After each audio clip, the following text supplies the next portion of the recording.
Alright, so I did decals, and I had to use my Alps printer to make decals that fit perfect, but I'm calling it a failure. The decals are cool, but let's take a look.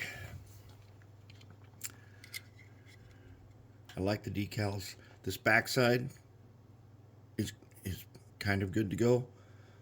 It's got one little busted piece down there. Let's get a pointer. It's got one little, see that little bit right there? That's no go. And well, the edges aren't too bad on this.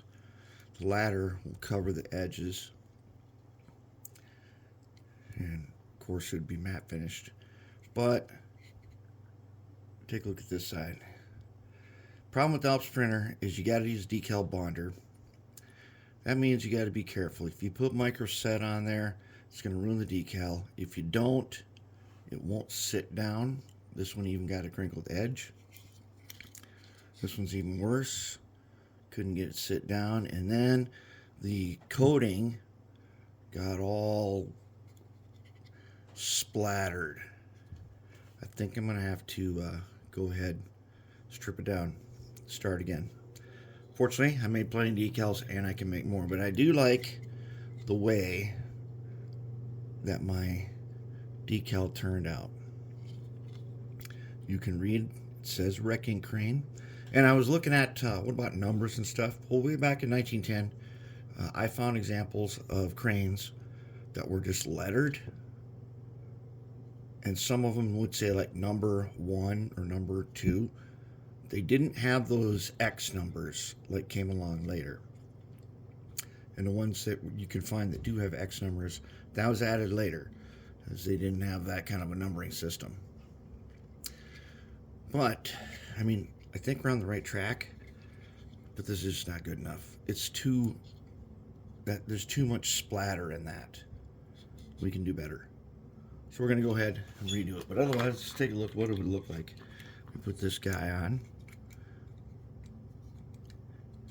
Getting him to fit right in there. Slide right in with our graphite.